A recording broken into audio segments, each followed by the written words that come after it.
Hi, welcome to Be with the Word. I am Dr. Gerry Creed, and I'm a licensed marriage and family therapist in Atlanta, Georgia. And I'm here with my co host. I'm Dr. Peter Malinowski, clinical psychologist in Indianapolis, Indiana. And we're thrilled that you're here with us. We do, and Be with the Word, we share reflections on the Sunday readings. If you want to hear the Sunday readings, go to our podcast, Hear the Word, and you can listen to us read it to you. Or you can go to the bishop's website or go to your Magnificat or whatever you're looking at and read them yourself. But we hope you enjoy our readings from time to time, and it will help give you some context for what we're going to talk about too. But I'm so excited about this reading. First of all, how are you doing, Dr. Peter? I'm doing great today. It's a beautiful day here in Indianapolis, Indiana. Dr. Gerry, it's good to see you. Yes, I don't know. You're always very well shaven and your hair is always extremely short. I'm getting a little bushy. Well, my 15-year-old daughter is my barber. Uh-huh. And so, there's been no ceasing of essential hair services at our house. She is able to Right. continue on. So, Well, I mean, I um, could trim the beard more, but I feel like since the hair's not doing anything, I might as well see what happens. I could have a real Byzantine beard by the end of this virus situation. You never know. there you go. There you go. That would be really So, fascinating. well, this Sunday's readings are all really focused on Jesus as the Good Shepherd, right? Yes. And this theme of shepherd. And I'm taking the lead on this episode, but and I was a little intimidated because Dr. Peter is an expert on such things as sheep and goats and other animal livestock. And I am not. I'm a city boy and he is a homesteader. And so I kind of worked really hard and did some research. So, not so that I don't fall short too much, at least. Oh my, that's great, Dr. Uh, Jerry. That's great. all right. But I'm open to obviously your thoughts on it, or if you have any Yeah, insights on yeah. sheep that somehow I miss.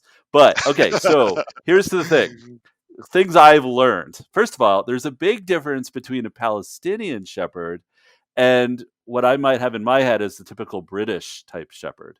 We don't have sheep as much in Canada, but like we don't eat sheep in Canada so much, or in the United States. But in Britain, it's much more common, right? And mutton and so on. But Palestinian shepherds actually didn't eat their sheep primarily. They mostly used them for, I mean, they mostly used them for their wool. That was the primary reason. And so one of the things I learned was that Palestinian shepherds or Israeli or shepherds at the time of Israel were with their shepherd for years. And so they actually had quite a bond, right? So when we hear in the reading, Jesus said that the shepherd knows his voice, the sheep knows the shepherd's voice Hmm. and Hmm. won't respond to a stranger's voice. Apparently, that's actually quite true because they really did have that level of bonding, and so I thought that was kind of cool. The other thing is that I have this idea of shepherds that's probably idyllic. It probably comes from the scene of the shepherd from the manger scenes. They look like they're these young guys with the kind of happy and or those Hallmark type cards where the shepherds look ridiculously idealized and all this.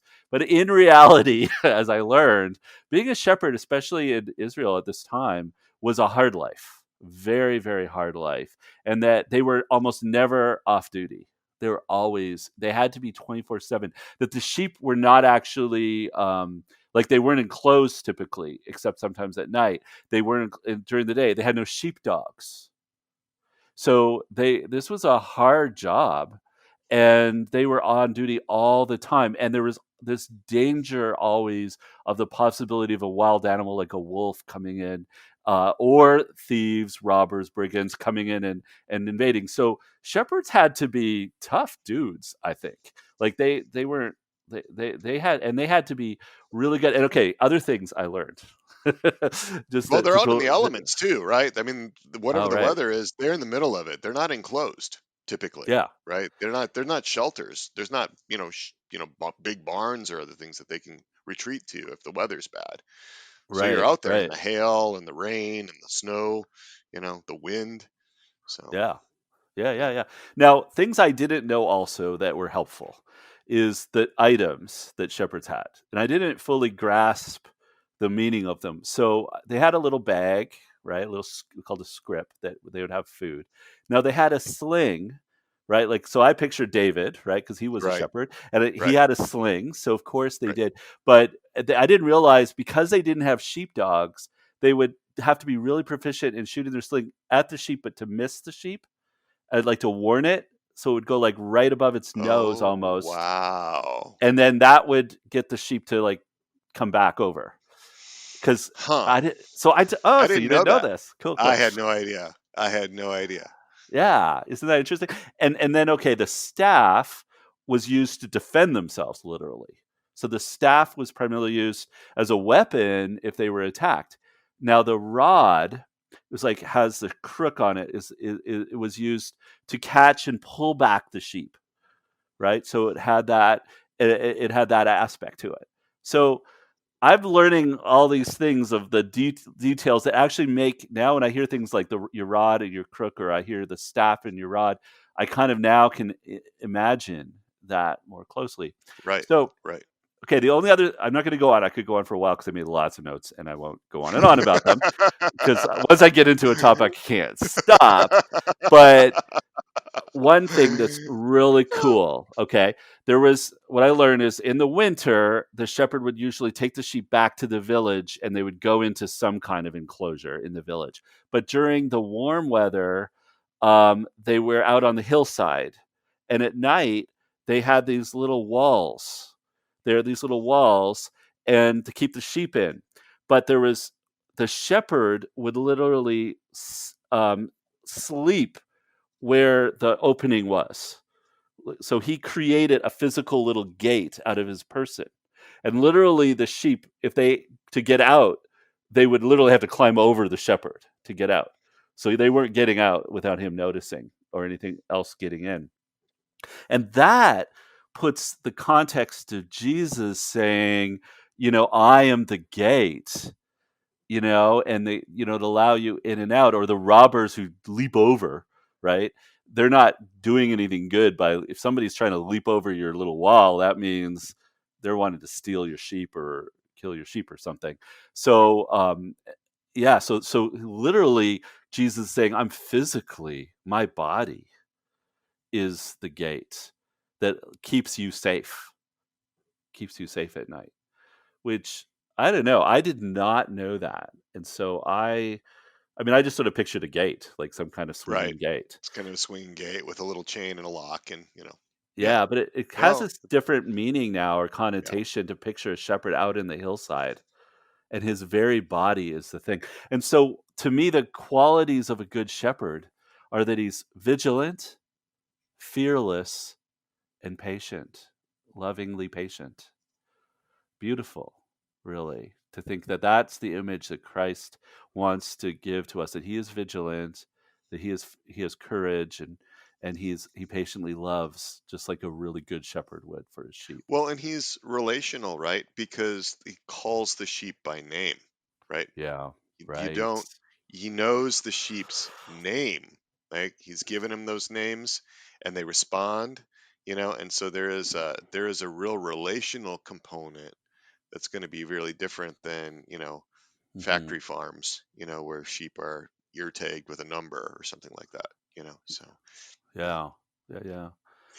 So I guess what was hitting me as I was trying to like make that the psychological link there was I was thinking about what causes disconnections or how do you not what causes them, how do you transform disconnections? And there are a number of things. I'm going to write a blog on this. So there's a blog going to come out that you can will already be out by the time this airs and on transforming disconnections. But I wanted to zoom in on one piece, and that is sort of the theme that I was hoping to kind of keep going with today. And that is being open to being influenced. Because as I was reading about these sheep, they they will go off easily. So they constantly will stray. And it might be because they're looking, especially I found out in Palestine, sometimes there isn't a lot of grass. Like it's not like I'm not picturing an Irish hillside full of grass. There's probably a different terrain, right? I've Right. never been to Israel. I don't know if you have. I haven't. Yeah, so I haven't seen it, but But it's apparently dry. It's it's dry. dry. So a sheep looking for grass might decide to wander off, right, easily. Or sheep doesn't. They don't always know what's in their best interest. Therefore, right, and they're definitely easy prey. A lone sheep. They're pretty defenseless animals, right? There is no other domestic animal less equipped to make it in the wild than a sheep for so many reasons.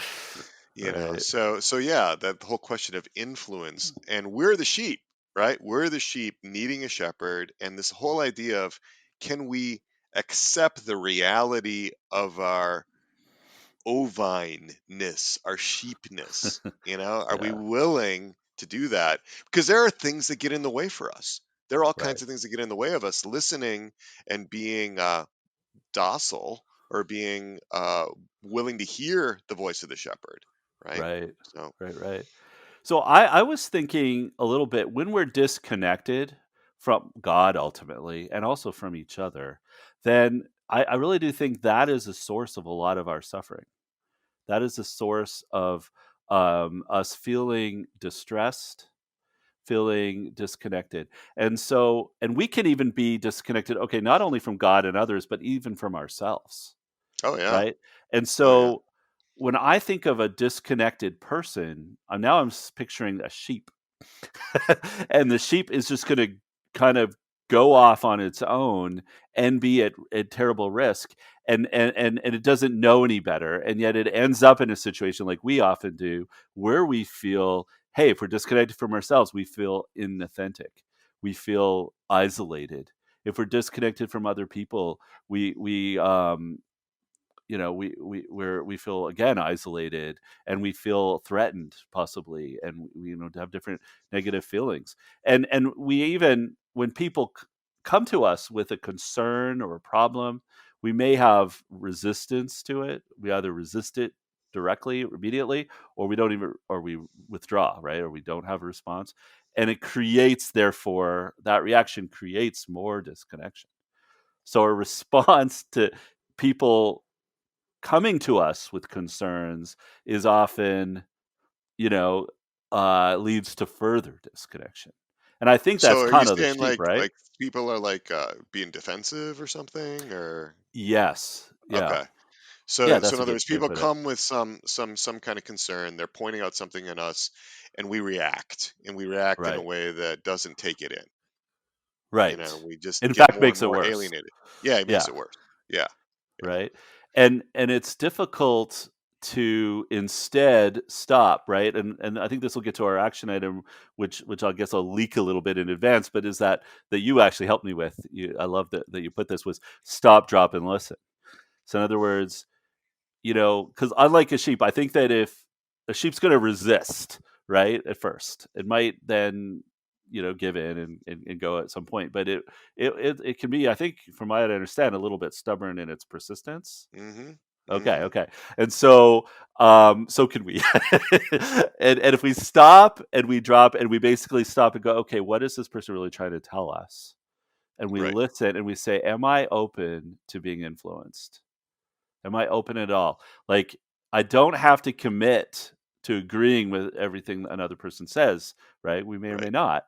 But am I going to at least allow myself to possibly hear some truth, and to be willing to own it a little bit, to listen to it, and possibly make some kind of action change as a result.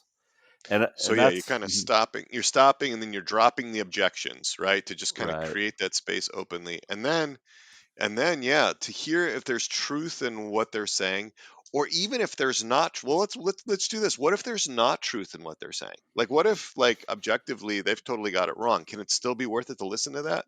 What do you think about that? Yeah, I would definitely say yes, right? All right, tell me Because why. Because if it's a bunch of nonsense, why would we even want to listen to it, Jerry? well, I think that we would, because first of all, the person is coming with the nonsense with some, there might be another issue or another concern that is causing that, Okay. right? So it could be that their nonsense is really being caused because, let's say, for example, something else is really bothering them and they're now presenting to you as a concern. And so if you just argue with whatever they're saying, if that's your lead leg in the dance, Right. is just to argue, then you're just going to create more conflict with that person. Nothing's going to get resolved. Nothing underneath is going to get discovered. But if you Okay. So actually show that you care okay. about Okay. their concern, whether it's right or not, it opens them up, right, to Right. possibly softening and then possibly even listening to you, right, and your concerns. Or it may help them understand what their real concern is, right? Because they Hmm. may come to you with some surface thing that they're aware of, but they're not aware of the deeper thing, and you might actually be able to help them get at that deeper thing, right? Yeah, That's you yeah. know So the that's interesting. reality is are you prioritizing the relationship and the connection, or whether or not you're right or wrong, or they're, Yeah, yeah. and it's so human to want to be right. No, to want to be right. Yeah, or to not want the situation as it is, right? To accept that that person has a concern that somehow doesn't seem to resonate with you, but he Right. has a concern, and that concern is real. In other words, he's really having a concern, Hmm. um, even if the way that the other person is understanding the concern may not be very tightly tied together or very clear, right? Hmm. So yeah, I mean that's Yeah. really true with little kids, right? Have you ever had a little kid, and the little kid is totally broken down about something that seems extremely minor, even for the world of a little kid? A lot of times, if you follow that thread back with a Mm, little kid, you'll find more of what they're really concerned about. That mm. there's something else going on there. Yeah. And Yeah. so, Yeah. but you have to actually have that child a little calmer, being able to be in that holding environment to be able to explore that with them. Yeah. So that happens No, in I love therapy all the that. time. People come in with with concerns, but those aren't the concerns that they're really struggling with. There's Hmm. stuff behind them, right? Hmm. So, husbands and wives getting all upset with each other about toilet seat up, toilet seat down. It's never about the toilet seat. It's about other things, respect, understanding, that they may not be able to put into words very clearly. So, Yeah. Yeah. Yeah. yeah, Well, so you know what? I just want to bring back just a couple of the other readings, just tie them in a yeah, little bit. We have a moment, and I really thought. Let me just see here. Okay. Um, One. It's the first letter of Peter, and what I thought was interesting was he's there talking about. Actually, it's interesting the readings they cut off the opening in the actual readings for Sunday. And the very beginning of that little chapter does contextualize it slightly by saying, "Be subject to good and perverse masters."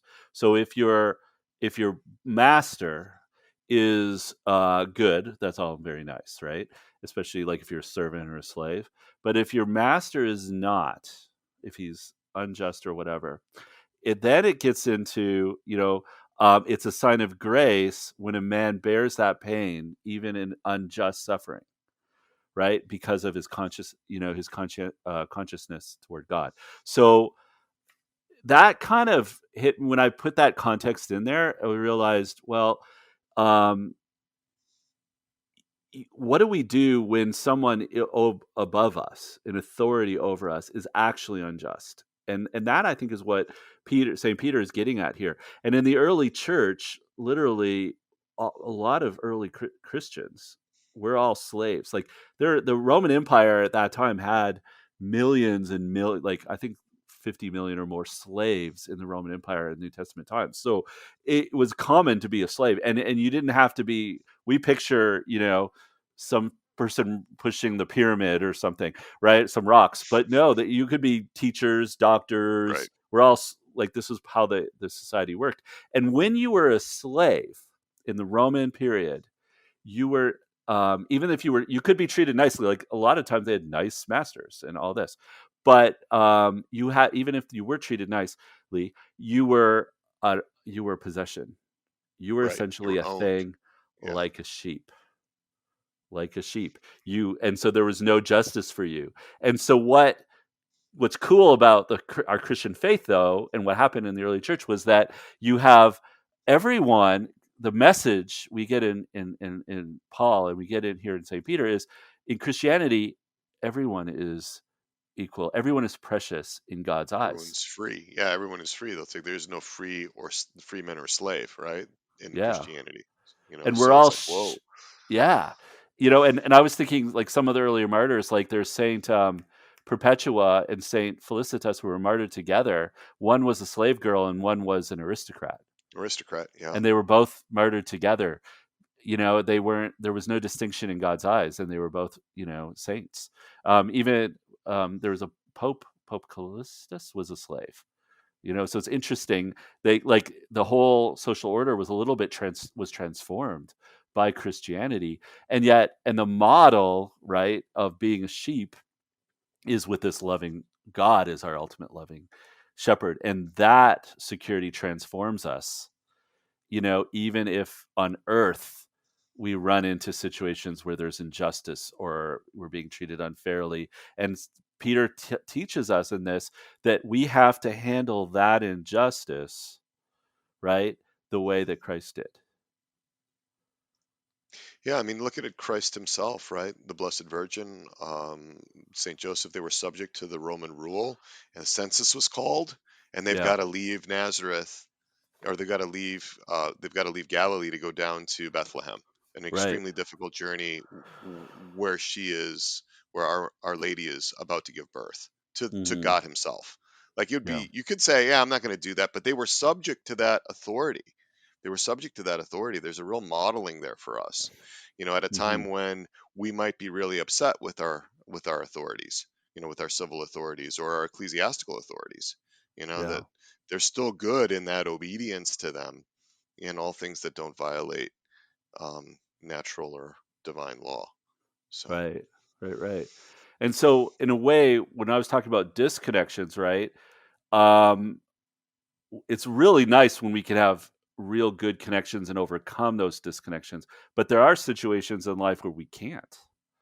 And so if we're stuck with the disconnection. To me, what's interesting is that we're given a model in Christ and how to handle it. And he's the model of the suffering servant. And in a sense, it's like we know that God is with us, and that we're offering that, I guess, to him. We're offering that suffering up, and we, in fact, are going to rise above it in a certain way. So even in an unjust situation, I'm still going to do my best. I might be tempted on a human level to be disgruntled, right. but I'm going to offer that up to do my very best, because my work is not just for that master, and my work is not for IBM or Coca-Cola or some company. My work is for God, and Well, I'm offering that's it the to him. critical thing, and that's what, because there's so many psychological reasons why we might be rebellious, right? Why we might not be willing to recognize legitimate authority. There's all kinds of things in us that have to do with our previous experiences, that have to do with our cherishing our own ideas, of not being able to understand how this might be good for us or good for other people, distrust in divine providence, things like that. So yeah, I'm Hmm. just kind of interested about, like, what are the psychological obstacles to being a sheep, to accepting our sheepness, if you will, because it's when we don't, that we start to defy reality. We start to Right, defy, like, who we really are, and that causes problems in relationship and causes problems in identity. right. Because now we're thinking we're something else, something other than we really are. But don't we psychologically, our desire, it's very consistent with then what we see in Acts, right? With the idea, and what's mentioned, I think, as well in the Gospels, about the thieves and the robbers, Right. because what is our natural reaction to something unjust or something that doesn't seem right to us? Like, I don't have enough grass in this part of the pasture, so I'm going to Right. go off into a crevice, Right. right? So my reaction is to just go off on my own, do my own thing, or to fight, right? And in a way, we know that I think, from what I can gather, when Jesus talks about thieves and robbers, he may be referring to a number of things. I mean, it's an analogy, metaphor, Right. but he may be referring to zealots, right? Like that time in the Roman Empire, there were lots of uprisings in that part of the world Yeah. because they all Yeah. didn't want to be oppressed by the Romans. and they were always being crushed. So Right, Jesus coming and being like, I'm the Messiah, but I died on a cross, right, didn't that's make any unthinkable. sense. Yeah, it's unthinkable, it doesn't compute, right? R- So So we have a natural tendency to want to just fight. And so in right. relationships, we just want to fight. We just want to like have it out, argue, and just win the battle and take what we want and run. Right? Take the sheep that we want and go cook it, I guess. I don't know. But or get its wool, I guess, in Palestine. So what but Jesus is saying, I have a Right. completely different way of approaching it. And that is as a suffering servant, but a way that actually brings abundant life, whether you're a good master or a bad master, whatever's going on. So there's a way in which we rise above those things through union with him. So we've gotta be able to trust that shepherd. In order to trust that shepherd, we've Yeah. gotta be in relationship. We've gotta be close enough to him so Yes. that we recognize him. And we have to have Yes. enough experience, to be able to say yes, even though I don't understand this situation, even though I don't understand why this person is telling me this, there's Hmm. something good in here, Yeah. something that's better for me than what I can come up with if I'm left to my own devices, if I pursue my own way. Yeah. Right. And I think that's the huge challenge. I think Yeah. it's the huge challenge of humility to really own our sheep, our sheep identity. Right. Um, and not to try to be some self-sufficient sheep, a prepper sheep, a sheep Right. that's going to make it on his own, is well equipped, has the knowledge, has the power, has the arms, the weapons, the strength, the intelligence to like really make it on his own. This is, Floyd the super sheep. He's going to be his own master. He's going to be his own shepherd. I think we try to do that. I think we try to do that, and the Right. image of a sheep doing that for anybody that's worked with sheep is ridiculous.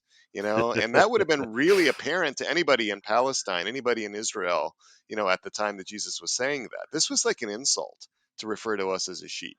And so we've got to like recognize that that's the analogy. It wasn't some other animal, it wasn't a pig, it wasn't an ox, sheep, and that's very deliberate, you Yeah. know. That's So cool. And you know what's hitting me? Again in Acts, we have this, it's St. Peter. I love it. We've got Peter in his letter, we've got Peter in Acts speaking, right, and he's speaking to this crowd. And we actually get the opening, and then it jumps like two chapters and it gets into the section that we read in the Sunday reading. But and then I had to go back and read because I had to understand what it meant when it said their hearts broke. And it's souls and hearts, we always perk up when we hear the word soul or right, heart. right. And their hearts broke.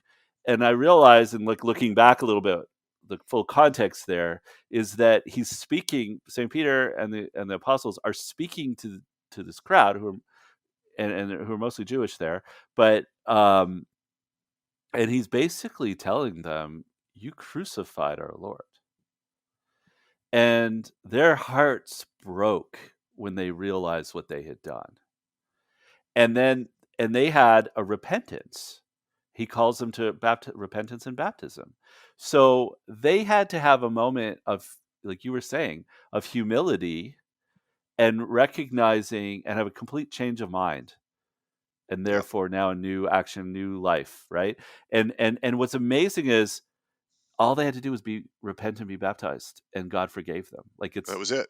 Yeah, for the worst. a I could clean think of the slate. worst crime in the world. Crime would be to kill Christ. But I think that as sheep, to answer your question, I think would be that we have to recognize we're responsible for his crucifixion, because we can sit by piously and go, "Oh, poor," walk with him in the passion, Right, but we're responsible. We owe our whole lives to him. He did it for us. That sounds like nice words, but when you really hear it, your heart should break. And I think when your heart breaks for love of the fact of what Christ did for us, your heart, your mind will change, your whole disposition will change. And then you will be open to being influenced because you realize, oh my gosh, it's not all about me. I don't have right, to be self-sufficient super sheep. right. In fact, I can't be. Yeah. Doesn't make any sense. Yeah, they took it in. They took in that they took in that correction. You know, they Hmm. were able to not just consider it intellectually, but to consider it at the level of the heart, and they let themselves experience that. And then there were Hmm. conversions that happened. 3,000 conversions happened Yeah, that day. yeah. So so yeah, wow. So you've got. Is it time to go to the action item? Oh, how are we Um, doing on time? Yeah, it is. yeah. We're into 30, about 30-minute mark. So yeah, let's because we mentioned it before the action Right. item. We hinted You at want to it. talk about it because you're actually the one who gave me the line, and I loved it. Well, I so this is all Dr. Jerry's idea, and I just had a little twist on it. And that was, yeah, how do we take these things in? So when you hear something that strikes you, it's a criticism. First of all, stop. Don't just go with your immediate reaction, because that immediate reaction is often very defensive, it's often very resistant. So stop and just drop the objections, right? Stop, drop, and listen, right? Stop to listen, drop the objections, and take in what that person is giving you. Take it in to see what is actually there that is true, what is actually there that is good for you to know, what in there is a gift from God. Because God's working through that person. God's working through that person, even if they don't know it, even if they're not connected to God, even if they're an atheist and don't even believe in God. God's still working through that person. All these things happen in His providential love. So if you can take that as an opportunity to reflect on what the person is saying, understand their experience, it's going to lead you somewhere. You know, you may hear something or connect to something very different than the person was bringing up, but that person opened the door to that bigger truth for you, right? Because God loves to use us in his plan of divine salvation, in his economy of salvation. He loves to use us. Hmm. So when you were talking about what you were coming up with, that whole stop, drop, Hmm. and listen, right, in order to be able to take in, right, Right, helps us to like break that pattern of our habitual responding, which is so common, so human, because we're trying to protect ourselves, because we think that we're under attack. right, And as a sheep, right, we're going right, to get some wounds, right? We're going to get some wounds if we don't immediately defend ourselves. We're going to be wounded, but we're not going to be killed by it. right. And there's great good in it. So that's kind of I how I love was that. construing it.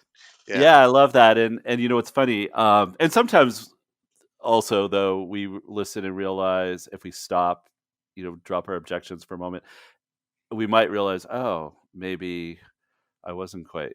I missed the mark myself, or my reaction would have missed the mark, right? If we We do stop and that. We listen, do that. We do that with us. I mean, my goodness, this is a hard enough thing to run a business, and now to run a business that's just starting out at times like these. You know, uh, l- people, Dr. Jerry and I have some conflicts, right? We have things that land hard with each other, and we have had opportunities to correct each other, and it's easy to be defensive, even when there's a deep friendship and a deep love between us. It's right, hard. It's hard, even with somebody that I trust. I trust Dr. Jerry like a lot. It's one of my favorite people in the world, and it can still be hard, to take in some of the things that he's saying. So, you know, yeah. so, you know, and in Thanks for saying marriages, the that. same thing. Yeah. So, Oh, well, Dr. Gottman, who's considered one of the great gurus, marriage gurus, right? And one of the things that he had said was that got him into a little hot water because there was some pushback. But he said husbands who are willing to be influenced by their wives have more successful marriages. yeah, And yeah, and I think there's truth in that because I think as men, we have a tendency a little more than women to want to be right and to push our point. It's not yeah, 100% true of all, right? There's variations, but I would say there's probably men who have a harder time with that. And when we stop for a moment and think, well, what is she offering me? right, What is she trying to, and I'm willing to lean on her and right, accept her thoughts, ideas, feelings.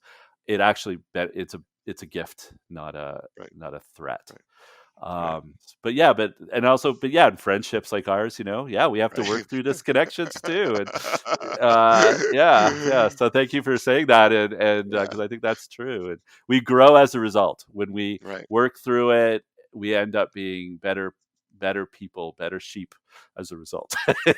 Yep.